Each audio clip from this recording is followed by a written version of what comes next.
Bien. Alors on va modifier la couleur de fond du bloc. Vous allez sélectionner avec la flèche noire le bloc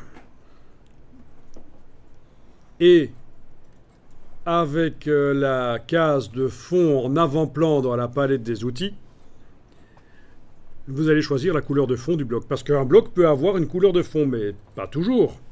Mais parfois quand même c'est intéressant. Donc on va directement voir qu'on peut le faire.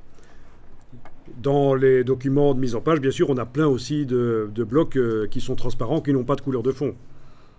En fait, pour faire des documents intéressants au niveau de la mise en page, il faut varier. Et donc, il faut un peu de tout.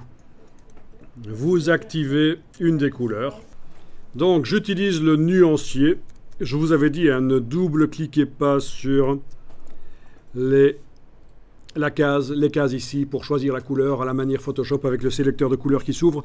Ça va poser des problèmes par la suite. Ça va vous empêcher de pouvoir modifier la couleur dans tout un document. Il faut que les couleurs soient dans le nuancier. Les couleurs que vous utilisez dans la mise en page, il faut qu'elles soient dans le nuancier. S'il n'y a pas la couleur que vous voulez, vous la créez bien sûr par le menu nuancier nouvelle couleur.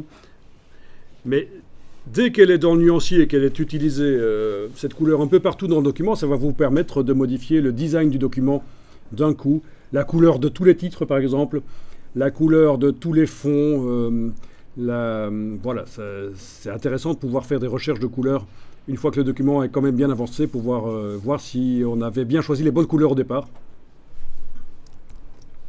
Ok, j'ai mis du jaune, vous avez peut-être mis une autre couleur. Vous avez la possibilité ici de teinter la couleur, c'est-à-dire de l'affadir.